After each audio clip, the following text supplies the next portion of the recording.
Chinnamasta, this is from the Kali deck. Self-liberation. You will get to where you're going. You will get what you want. If you are a channeler of information, you okay? How you doing? Because damn.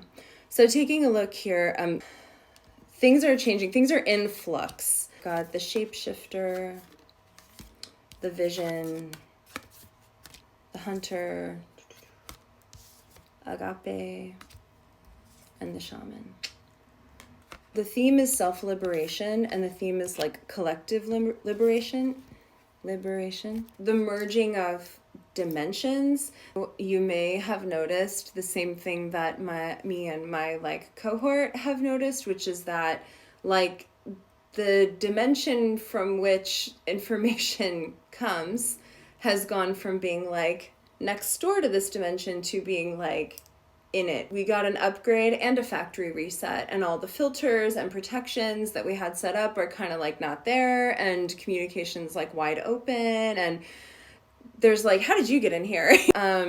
So you might want to take some time whenever you have a moment, like in the next few days or over the weekend, and redo all your protections and wards and protect your space. And I'm using additional filters like just to make sure that you are protected, that you are like letting in who you want to let in and keeping out who you want to keep out.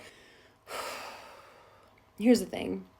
Things are really different. Things got flipped around. It almost feels like being in like through the looking glass. It's dizzying. First of all, Mercury is still retrograde, and it feels like it's kind of retrograde like on steroids. That quote from Willy Wonka, you have to go forwards to go back. You have to continue forward on your path to liberation. Every single one of the archetype cards that I laid down came out sideways, except for the shaman was right side up. So everything's in motion. People are not who they seem. What we're seeing now is an incomplete picture. If we zoom out and look at sort of the macro of what's going on, and especially when it comes to like the transformation from patriarchy over to matriarchy and the reversal of occupation and the liberation of the indigenous. The world is in labor and a new system is being birthed. I had a vision of the patriarchy. If that paradigm were a person, what was a man, it looked like a man who had no bones, like slithering and sick and ill. I feel like nauseous thinking about it. From the decisions that he has made, the choices he made freely with his free will, his God-given, goddess-given free will, he made choices that led to him being sick and boneless and unhealthy. Poison to himself. That personification crawling to the personification of like the goddess begging for help, like medicine.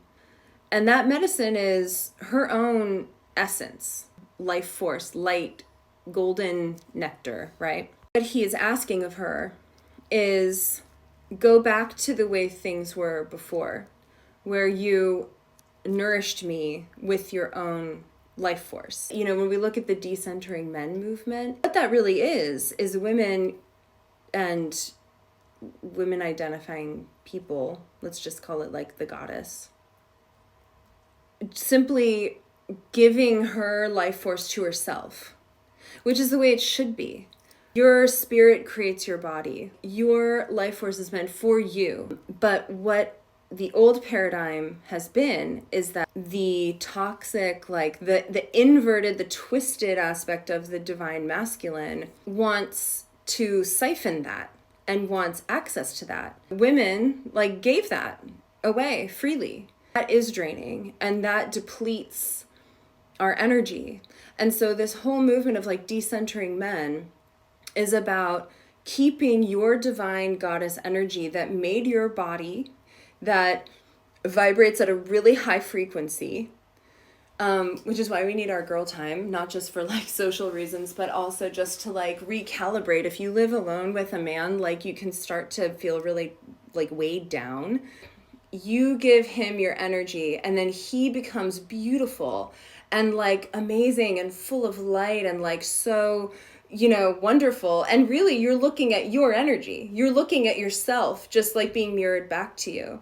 They take your energy and go, thanks, bye, and exploit, and like go and exploit others, run around. Like, they don't give you themselves back. They don't like build something together. Like, they don't, there isn't like a loop. It's just like they take your stuff, give you a little bit of like love bombing, and then go off and like build up their ego and like show off your energy in their body.